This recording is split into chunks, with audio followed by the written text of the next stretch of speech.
Scooter में आपका स्वागत है। आज की इस वीडियो में हम जानेंगे कि पॉलीमॉर्फिज्म क्या होता है और ये पॉलीमॉर्फिज्म जावा के अंदर बहुत ही ज़्यादा इम्पोर्टेंट होता है प्रोग्राम के, अगर प्रोग्राम में इसको यूज़ करें उसके लिए भी और एग्ज़ाम के लिए भी, और इंटरव्यू क्वेश्चन तो इससे आता ही आता है कि पॉलीमॉर्फिज्म क्या होता है। तो चलिए पहले हम इस पॉलीमॉर्फिज्म को इस डायग्राम के जरिए से समझने की कोशिश करेंगे, फिर हम इसका एक डेफिनेशन लेंगे और डेफिनेशन के बाद हम इसका एक सिंपल सा एग्जाम्पल भी लेकर इसको समझने की कोशिश करेंगे। रियल वर्ल्ड से रिलेटेड हम कोई एग्जाम्पल लेंगे। तो यहाँ पर देखिए, जो पॉलीमॉर्फिज्म है इसको हम दो वर्ड में डिवाइड कर सकते हैं, पोली में और मॉर्फिज्म में। ये जो पोली होता है इसका मतलब होता है मैनी, और पॉलीमॉर्फ इसका जो मॉर्फिज्म है इसका मतलब होता है फॉर्म।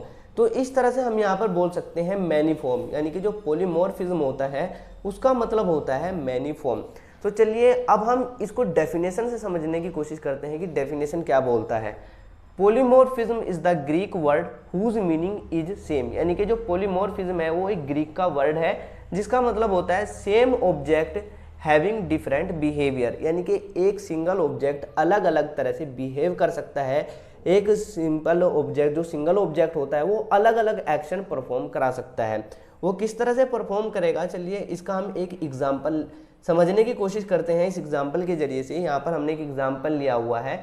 ललिता नाम की कोई एक लेडी है, ये क्या है, एक ऑब्जेक्ट है, इसको हम ऑब्जेक्ट बोल सकते हैं। जब ये ललिता जी घर पर होती हैं तो ये क्या होती है, मदर होती है, क्योंकि घर पर इनके कुछ बच्चे हैं उनकी ये देखभाल करती है, तो उस टाइम पे क्या होती है, मदर होती है। जब ये कॉलेज में जाती है और बच्चों को पढ़ाती है तो उस केस में क्या होती है, टीचर होती है, यानी कि बच्चों को पढ़ाती है। जब ये कहीं शॉपिंग करने जाती है ललिता जी, तो वहाँ पर ये क्या होती है, कस्टमर होती है। और जब ये ललिता जी अपने फादर के घर जाती है तो वहाँ पर ये क्या होती है, डॉटर होती है। और हर केस में इसका बिहेव अलग होगा। जब ये अपने बच्चों के साथ होगी तब इसका बिहेव कुछ अलग होगा, जब ये क्लासरूम में बच्चों को पढ़ा रही होंगी तब इनका बिहेवियर कुछ अलग होगा, जब ये शॉपिंग कर रही होंगी तब इनका बिहेवियर कुछ अलग होगा, और जब ये अपने पिताजी के घर जाएंगी तब उनका बिहेवियर क्या होगा, अलग होगा।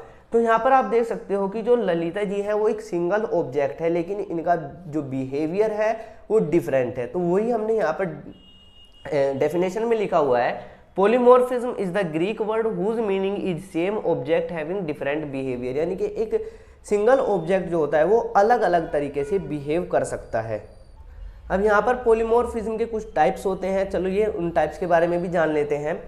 Polymorphism can be define in two ways, यानी कि पॉलीमॉर्फिज्म को हम दो तरीके से डिफाइन कर सकते हैं। पहला होता है ओवरलोडिंग, यानी कि किसी भी मेथड को ओवरलोड करके हम पॉलीमॉर्फिज्म को अचीव कर सकते हैं, और ओवरलोडिंग को हम कंपाइल टाइम पॉलीमॉर्फिज्म भी बोलते हैं। अब ये ओवरलोडिंग क्या होता है इसको आने वाली वीडियोज़ में हम प्रैक्टिकली भी करके देखेंगे। नेक्स्ट होता है यहाँ पर ओवरराइडिंग, यानी कि मेथड को ओवरराइड करके भी हम पॉलीमॉर्फिज्म को अचीव कर सकते हैं, और इस ओवरराइडिंग को हम रन टाइम पॉलीमॉर्फिज्म भी बोलेंगे। तो आज की इस वीडियो में सिर्फ इतना ही रखते हैं। आने वाली वीडियोस में हम ओवरलोडिंग और ओवरराइडिंग से रिलेटेड जानेंगे कि ये क्या होता है। जब तक के लिए इस वीडियो को लाइक करके अपने चैनल को जरूर सब्सक्राइब कर लीजिएगा। Thanks for watching.